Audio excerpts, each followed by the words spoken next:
आज चलो आगे देखते हैं क्वेश्चन नंबर 66 से। ठीक है, हम जो डिस्कशन कर रहे थे, हम कर क्या रहे थे, एक बार जरा देख लेते हैं कि हम कर रहे थे Uttarakhand ARO pre advocate general का जो एग्जाम हुआ था 2022 में, उसका हम जनरल स्टडीज का सॉल्व पेपर देख रहे हैं। ठीक है, तो क्वेश्चन नंबर 66 को देखते हैं, कौन सा है आपके पास।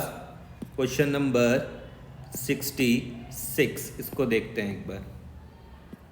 चलिए, क्वेश्चन नंबर 66 लिखा हुआ, which of the following laws provided that Indian should not be barred from holding jobs with East India Company. Question को बहुत ध्यान से देखना। क्वेश्चन नंबर 66 में क्या बोला हुआ, which of the following laws provided that Indians should not be barred from holding jobs with the East India Company. Option में दिया हुआ Pitt's India Act 1784, regulating act 1733, chartered act of 1833, India act 1858। Answer है आपके पास answer number C, charter act 1833। पढ़ के देखते हैं तो क्या लिखा हुआ है इसमें। आंसर है आपके पास चार्टर एक्ट 1833। पढ़ के देखते हैं तो लिखा हुआ है, the charter act of 1833 legalize the British colonization of India. ध्यान से इस चीज को समझना, charter act of 1833 legalize the British colonization of India. It ended the activities of the East India Company as a commercial body. ठीक है, it made the governor general of Bengal as the governor general of India and vested in him all civil and military power. This act introduced a system of open competition for selection of civil servants and stated that the Indians should not be debarred from holding any place, office and employment under the company. Lord William Bentinck was the first Governor General of India. ठीक है, एक बार फिर से इसको देख लेते हैं। Which of the following laws provided that Indians should not be barred from holding jobs with East India Company?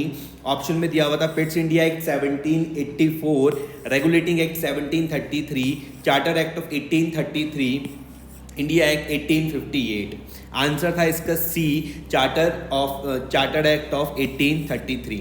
लिखा हुआ है, the charter act of 1833 legalize the British colonization of India. It ended the activities of East India Company as a commercial body. It made the Governor General of Bengal as the Governor General of India and vested in him all civil and military powers. This act introduced a system of open competition for selection of civil servants and stated that the Indians should not be debarred from holding any place, office and employment under the company. Lord William Bentinck was the first Governor General of India. 67 पर देखते हैं तो क्या लिखा हुआ है, a federal structure for India distributing legislative power between centre and provinces was first introduced by. ध्यान से क्वेश्चन को देखो, क्या लिखा हुआ है, a federal structure for India distributing legislative powers. किसके बारे में बात कर रहे हैं, लेजिस्लेटिव पावर्स के बारे में बात कर रहे हैं। Between centre and provinces was first introduced by. Option में है the government of India act 1915, the government of India act 1919, the government of India act 1935, the independence of India act 1947। Answer है इसका आपके पास सी। आंसर क्या है, answer है इसका आपके पास सी। पढ़ के देखते हैं क्या लिखा हुआ है।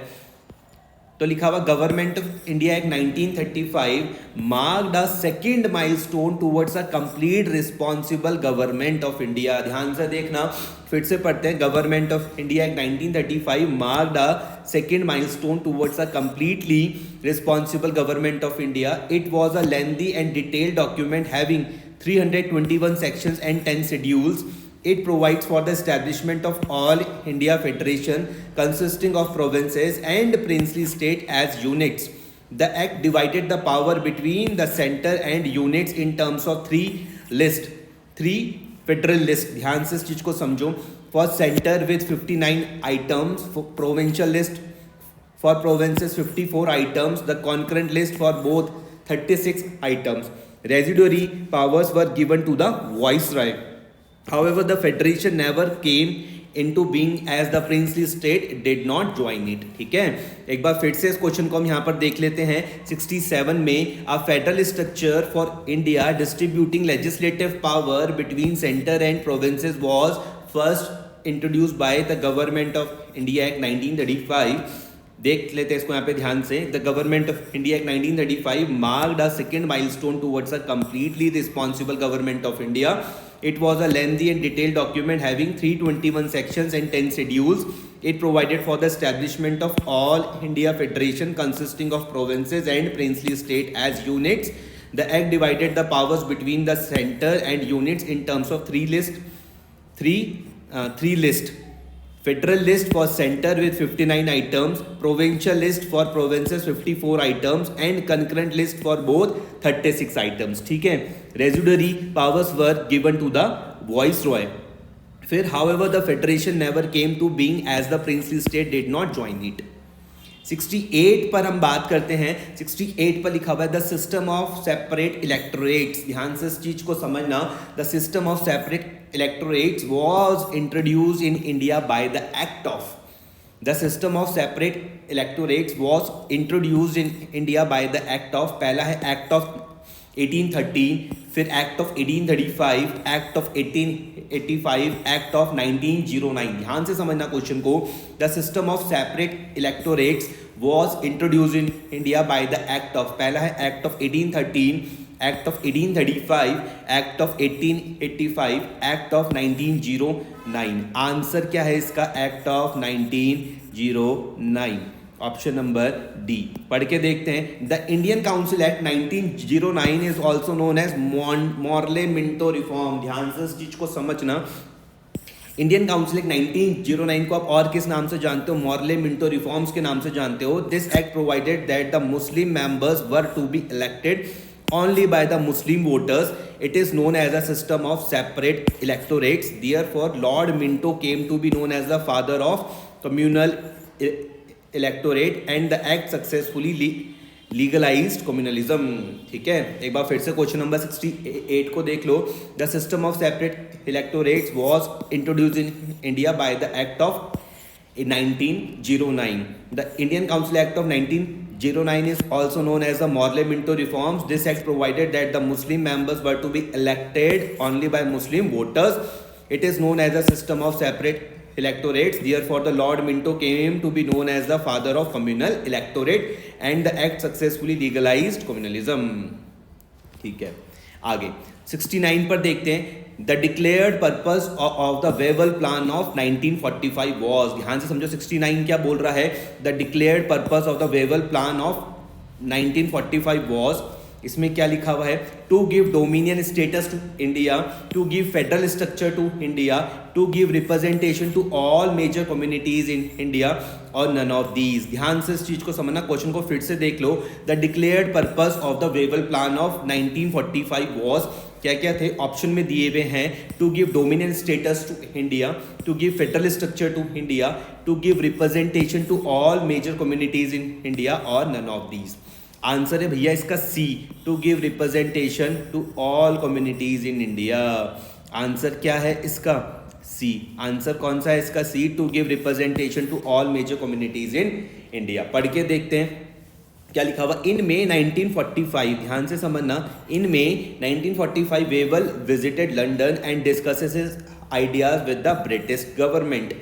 These London talks resulted in the formation of a definite plan of action which was officially made the public simultaneously on 14 June 1945 by L.S. Emery, the Secretary of State for India. The act stated that the council should have a balanced representation of all Indians, Muslims, Hindus, Muslims, depressed classes, Sikhs, etc. Muslims were given 6 out of 14 members, which accounted for more than their share of population, that is 25%. ठीक है, next देखते हैं. A proclamation was issued on August 1st, 1672. A proclamation was issued on August 1st, 1672 was fully abolished the English laws, Hindus laws, Muslim laws और Portuguese laws. ध्यान से समझना, a proclamation was issued on 1 August 1672 which fully abolish the English laws, Hindus laws, Muslim laws और Portuguese laws. तो answer है भैया इसका D. Answer क्या है इसका? D, Portuguese laws. आंसर क्या है इसका? D, Portuguese laws. पढ़ के देखते हैं। According to the new judicial plan, the government issued a proclamation on 1 August 1672. ध्यान से समझना, according to the new judicial plan, government issued a proclamation on 1 August 1672 declaring the introduction of English law into Bombay. The Portuguese laws and customs were totally abolished under this plan. फिर से देख लो एक बार। A proclamation was issued on August 1st, 1672, which fully abolished the English laws, Hindu laws, Muslim laws और Portuguese laws. Answer क्या है इसका? Portuguese laws. ठीक है। According to the new judicial plan, the government issued a proclamation on 1st August 1672 declaring the introduction of English into the Bombay. The Portuguese laws and customs were totally abolished under this plan. 71 पर देखते हैं क्या है। Question number 71 क्या बोल रहा है? Mughal emperor Shah आलम, किसके बारे में बात हो रही है? Mughal emperor Shah Alam has granted the diwani of Bengal, Bihar and Orissa. ध्यान से सुनना, Mughal emperor Shah Alam has granted the diwani of Bengal, Bihar and Orissa to East India Company in exchange of yearly payment of rupees. कितने थे वो? क्या वो 10 लाख थे, क्या वो 20 लाख थे, क्या वो 26 लाख थे, या वो 30 लाख थे? तो आंसर है इसका बहुत ही सिंपल है, 26 लाख, मतलब सी। पढ़ के देखते हैं क्या लिखा हुआ है। Treaty of Allahabad 1765, treaty of Allahabad 1765 were concluded in 2 parts. In the first part, Robert Clive negotiated with the Nawab of Awadh, and in the second part of negotiated with the Shah Alam II. Under the second treaty, Robert Clive with the Shah Alam II, the Diwani of Bengal, Bihar and Orissa were granted to the East India Company in lieu of an annual payment of rupees 26 lakh. ठीक है। Next देखते हैं हम question number 72। Question number 72 में क्या है? Which judicial plan of Lord Cornwallis, ध्यान से समझना, which judicial plan of Lord Cornwallis establish a court of circuit. ध्यान से समझना, which judicial plan of the Lord Cornwallis establish a court of circuit. कौन कौन सा है? पहले में दिया हुआ by judicial plan of 1787, by judicial plan of 1790, by judicial plan of 1793, by judicial plan of 1794. Answer है इसका D, by judicial plan of 1794। पढ़ के देखते हैं तो क्या लिखा हुआ है। सॉरी, डी नहीं है, डी नहीं है, आंसर है इसका बी। आंसर है इसका डी नहीं है, बल्कि कौन सा है? बी है, by judicial plan of 1790 है इसका आंसर। पढ़ के देखते थे वो क्या लिखा हुआ। Judicial plans were introduce by Lord Cornwallis. ध्यान से इस चीज को समझना, जुडिशियल प्लान इंट्रोड्यूस किसके द्वारा करा गया था? तो लॉर्ड कॉर्नवालिस, याद रखना। Features of judicial plan 1790 were, पहला, reorganization districts into divisions. Reorganization districts into divisions. The districts were divided into 4 divisions: Murshidabad, Calcutta, Dhaka और पटना। ध्यान से समझना, जुडिशियल प्लान 1790 इसके द्वारा इंट्रोड्यूस किया गया था। तो याद रखना, लॉर्ड कॉर्नवालिस, और इसके फीचर देख लेना जुडिशियल प्लान 1790 के। तो क्या लिखा हुआ? Reorganization districts into divisions. The districts were divided into 4 divisions. वो 4 डिविजन्स कौन कौन से थे? मुर्शिदाबाद याद रखना, कैलकटा याद रखना, ढाका याद रखना और पटना याद रखना। ठीक है। दूसरा है मोफुलिस फौजदारी।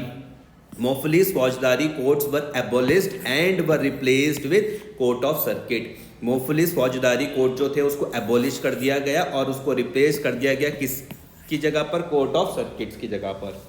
फिर सी में क्या था? Establishment of court of circuit. इसमें है अ court of a circuit was established at each of the 4 division.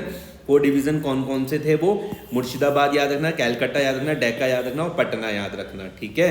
Establishment of court of circuit, a court of a circuit was established at each of the 4 division. It was presided by 2 servant of the company. It was presided by the 2 servants of the company and they were assisted by Muslim law officer and they were assisted by Muslim law officer qazi and mufti. याद रखना, जो दो आपके पास जो servant हैं, it was presided by 2 servants of the company. वो कौन कौन से थे? And they were assisted by Muslim law officer qazi and Mufti.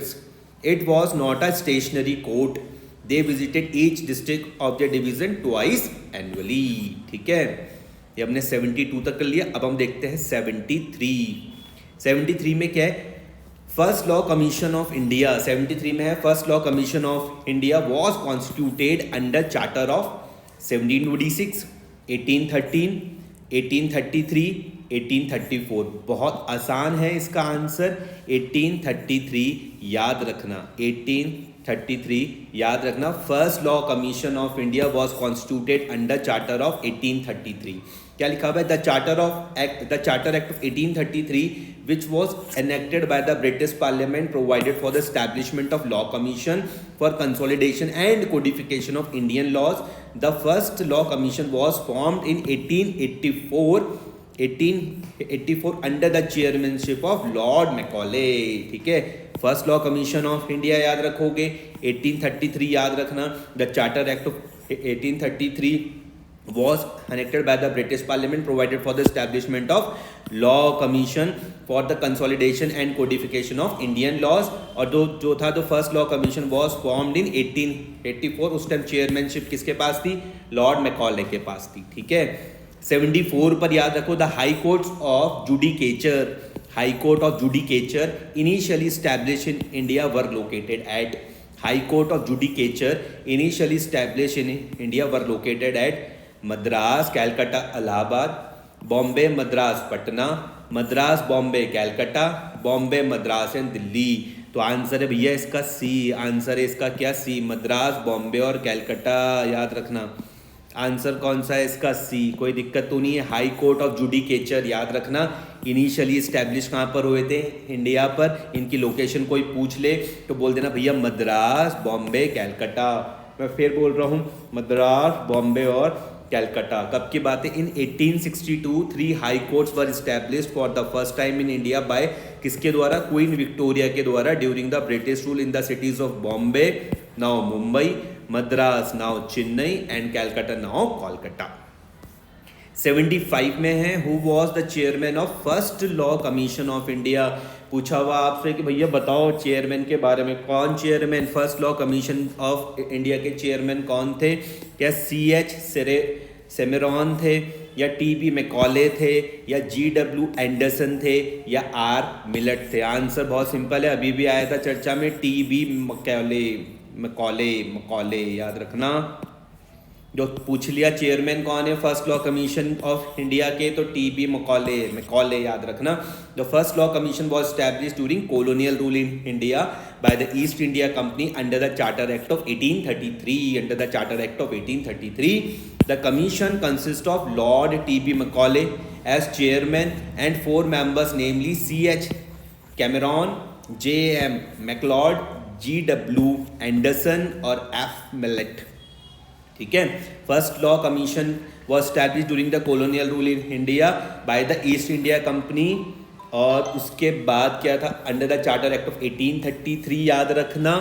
The commission consisted of Lord TB Macaulay याद रखोगे एज चेयरमैन, और 4 और मेंबर थे, उनके नाम पूछे तो याद रखना, CH Cameron, JM McLeod, GW Anderson और F मिलेट। 76 में हम बात करते हैं, तो 76 में क्या है? Under which act second law commission of India was appointed. पहले वाले में यहाँ पे तुमसे फर्स्ट लॉ कमीशन के बारे में बात करी गई थी, दूसरे में जो बात करी गई 76 में उसमें पूछ लिया गया under which act second law commission was appointed. Option में by the act of 1833, by the act of 1838, by the act of 1840, by the act of 1853। Answer है इसका डी। आंसर है इसका D, by the act of 1853 याद रहेगा, bye the act of 1853 लिखा हुआ। Second law commission of India was appointed by the act of 1853। ठीक है, 1833 फर्स्ट लॉ कमीशन के लिए याद रखना, और जो सेकेंड लॉ कमीशन के लिए आप याद रखोगे वो क्या रखोगे? Act of 1853। The second law commission to examine and consider the recommendation of the first Indian Law Commission and enacted proposed by them for the reforms of the judicial establishment, judicial procedure and the laws of India and other matters. Next है 77 में बात करेंगे the constituent assembly for framing the constitution for independent India was setup. The constituent assembly for framing the constitution, इसके बारे में बात करें, constituent assembly के बारे में बात करें for framing the constitution for independent India, इसके द्वारा सेटअप मतलब कब हुआ था सेटअप? 1945 पर हुआ था, 1947 में, 1949 में या फिर 1946 में. तो आंसर है इसका 1946. कोई दिक्कत तो नहीं है. 1946. मैं फिर से बोल रहा हूँ the constituent assembly for framing constitution. Constituent assembly किसके लिए? For framing constitution for independent India. वो सेटअप कब हुआ था? 1946 पर. डी है the constituent assembly for framing the constitution for independent India was setup in 1946. The constituent assembly met for the first time in Delhi on 9 December 1946. ठीक है. Next हम देखते हैं 78 में. तो 78 में है विच of the following commission recommended abolition of dyarchy system in provinces. Which of the following commission recommended abolition of Dairechi system in provinces? By the Krebs Mission, by the Krebs Commission, by the Simon Commission, by the Cabinet Commission or by the Nehru Report. तो बोलाओ which of the following commission recommended abolition of Dairechi system? Abolition of Dairechi system in provinces. याद रखना by the Krebs Commission, by the Simon Commission, by the Cabinet Commission, by the Nehru commission. तो answer देख लेते हैं इसका क्या है. 78 का है भैया बी साइमन कमीशन. क्या आंसर है? Simon commission recommended the abolition of dyarchy system in provinces. ये क्या बोलोगे? साइमन कमीशन याद रहेगा. रिकमेंडेड किया था क्या? Abolition of dyarchy system in provinces. Dyarchy was propose in the government of India act 1990. Propose भी याद रख लेना कब करा गया था? Government of India act 1990. और साइमन कमीशन ने रिकमेंड किया था कि भैया एबोलिशन कर दो किसका? डायरेची सिस्टम का. कहाँ पर? प्रोविंसेस में. तो आंसर इसका क्या हो जाएगा? B by Simon commission. B by Simon commission. कोई दिक्कत तो नहीं है इतने में. ठीक है. 79 पे बात करते हैं. 79 क्या है? What is the meaning of Latin phrase audi alteram partem. पूछ रहे हैं कि भैया एक लैटिन फेस है, उसकी मीनिंग आपसे पूछ रहे. कौन सा लैटिन फेस है? Audi ऑल्ट्रम partem. पहला, नो वन शैल बी जज in his own case. Both sides should be heard before a decision is arrived at. Rights are associated with duties और नन ऑफ दीज. आंसर है इसका Audi alteram partum का है B. B क्या है? Both sides should be heard. Both sides should be heard before a decision is arrived. ठीक है. B को पढ़ के देखते हैं. ऑडी ऑल्ट्रम पार्टन a phrase of a Latin which also means ऑडिटर एल्टेना पार्ट्स. It meanings is hear the other side. दूसरे की साइड भी सुनो भैया. On the other side also heard as well. This is a strong principle that advocate no person shall be judged without a fair hearing.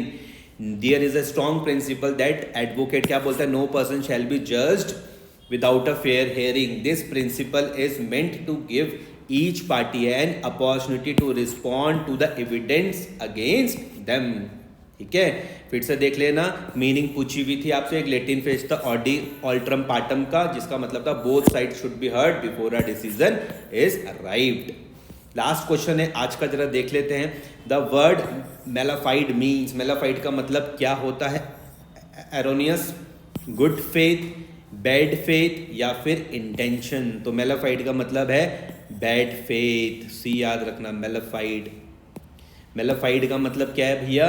Bad faith से आप समझोगे. The meaning of mala fide is with और bad faith और wrong intention. Mala fide याद रखना, bad faith याद रखना. ठीक है. बैड फेथ और रॉन्ग इंटेंशन. एक और क्वेश्चन देख लेते हैं. क्वेश्चन नंबर 81 को भी देख लेते हैं. The term ipso facto. Ipso facto का क्या मतलब है? In place of, by reason of itself, by the same source or none of these. आंसर है इसका B, by reason of itself. आंसर है इसका भैया B, by reason of itself. लिखा हुआ the term ipso facto. ipso facto means by reason of itself. ipso facto का क्या मतलब है? means the reason of itself, that is you admit you fired the gun and we now know that the shot killed the victim, so you are ipso facto responsible for his death. ipso facto का मतलब क्या है?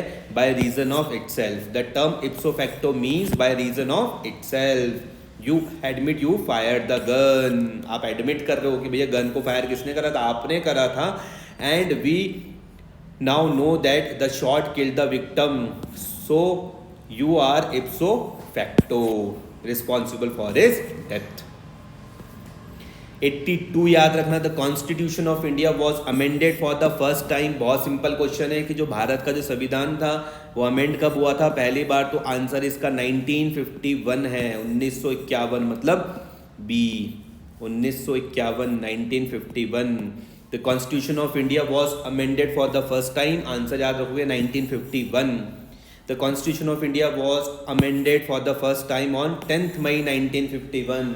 10 May 1951 and enacted by the parliament on 18th June 1951. एक और देख लेते 83 भी देख लेते.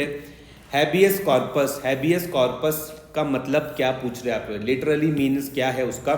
Produce the body. हाँ जी यही है. Produce the record, produce the evidence, produce the testimony. Answer इसका बहुत सरल है. हैबियस कॉर्पस याद रखना. Produce the body. Produce the body. ठीक है. हैबियस कॉर्पस याद रखना. Produce the body. The literally meaning of the habeas corpus is show me the body और produce the body. Habeas corpus has historically been an important instrument to safeguard individual freedom against arbitrary executive power. चलो एक और देख लेते हैं. Sustainable development is a concept of environmental law. हाँ जी. Property law, tax law या फिर criminal law. Answer बहुत सरल है. सस्टेनेबल डेवलपमेंट इन्वायरमेंटल लॉ से याद रखना. सस्टेनेबल डेवलपमेंट इन्वायरमेंटल लॉ से याद रखना भाई. सस्टेनेबल डेवलपमेंट किससे याद रखोगे? इन्वायरमेंटल लॉ से याद रखोगे. लिखा हुआ sustainable development is a concept of environmental law. Specifically sustainable development is a way of organizing society so that it can exist in the long term. Organizing society so that it can exist in the long term. This means taking into account both the imperative present and those of the future, such as the preservation of the environment and natural resources or social and economic equity. The sustainable development for the first time officially defined in the Brundtland report in 1987. ठीक है. चलो एक और देख लेते हैं. Rule of law का मतलब क्या है? रूल ऑफ लॉ बहुत सिंपल है. ये तो बहुत सिंपल है. All persons are equal in the eyes of law. Rule of law को ध्यान में समझ लेना. कोई पूछ ले आपसे तो बता देना all persons are equal in the eyes of law. Option में क्या दिया होता है? Treating all unequal as equal, protective discrimination और नन ऑफ दीज. तो रूल ऑफ लॉ के बारे में देखो क्या लिखा हुआ है. Rule of law means all persons are equal in the eyes of law. The term rule of law is originated from England. पूछ लिया कि भैया जो रूल ऑफ लॉ ऑरिजिनेट कहाँ से हुई थी? तो इंग्लैंड याद रखना. And India has taken this concept. The world law, world नहीं है, द वर्ड हुआ है word. The word law in the rule of law means that whether he is a man or a society, he must not be governed by a man or a ruler but by law. In other words, as per Article 13 of the Indian Constitution, rule of law means law of India. ठीक है. 86, 87, 86 में क्या बात है? An act of unauthorized entering into another's property is called damage of property, trespass, trevor और none of these. Unauthorized entering into another's property को बोलते हैं trespassing. trespass करना. ठीक है. तो लिखा हुआ है an act of unauthorized entering into another's property is called trespass. 87 देख लेते हैं. To enforce the fundamental rights the court issue, अगर भैया फंडामेंटल राइट को इन्फोर्स करने की बात करेगी तो कोर्ट क्या इशू करने वाली है, क्या वो रिट इशू करेगी? हाँ जी, डिक्री, ऑर्डिनेंस और नन ऑफ दीज। आंसर है इसका रिट्स इशू करेगी। कोर्ट क्या इशू करेगी भैया? रिट इशू करेगी। ध्यान से इस चीज को समझना, अगर एनफोर्स करना है किसको? फंडामेंटल राइट को। कौन इन्फोर्स करेगा? कोर्ट के द्वारा। तो क्या इशू किया जाएगा? रिट इशू किया जाएगा। The supreme court and the high court issues writs. Article पूछ लिया गया तो आर्टिकल 32 और 226 याद रखना, respectively to the enforcement of the fundamental right. Wise the supreme court to enforce rights other than fundamental rights issued writs under article 139। एक और देख लेते हैं, 88 भी देख लेते हैं कि fundamental rights are contain in which part of the constitution of India. बहुत सरल है, पार्ट 3 याद रखना, पार्ट 3 याद रखना, ठीक है। फंडामेंटल राइट पूछ रहे हैं कि भैया कौन से आर्टिकल में है और कौन से पार्ट में है फंडामेंटल राइट, कौन से पार्ट में है कॉन्स्टिट्यूशन के, कौन से पार्ट में, तो पार्ट 3 याद रखना। बोला हुआ the fundamental rights in India ensured in the part 3, article 12 से 32 याद रखना of the constitution and guaranteed civil liberties. एक और पूछ लेंगे कि नेशनल लॉ डे हम कब ऑब्जर्व करते हैं, तो 26 नवंबर इसका आंसर है। ऑप्शन में दिया हो मार्च 1, अप्रैल 30, जून 16 और नवंबर 26। आंसर इसका है भैया नवंबर 26, डी याद रखना। कौन सा आंसर है? नवंबर 26। तो national law day also known as the Samvidhan Divas. National law day को हम किस नाम से जानते हैं? संविधान दिवस के नाम से जानते हैं। आप इसे सेलिब्रेट कब करते हो? 26 नवंबर को करते हो हर एक साल, to commemorate the adoption of the constitution of India. एक और है 90 देख लेते हैं बस last. 90 child labour prohibition and regulation act was enacted in 1986, 1987, 1988, 1989। याद रखना, child labour prohibition and regulation act आप याद रखोगे 1986 से। किससे? 1986 से, ठीक है। Child labour prohibition and regulation act enacted कब हुआ था? 1986। कब? 1986। 1986. It is an act to prohibit the engagement of children in certain employments and to regulate the conditions of work of the children in certain other employments. 91 से हम next class में देखते हैं। Thank you.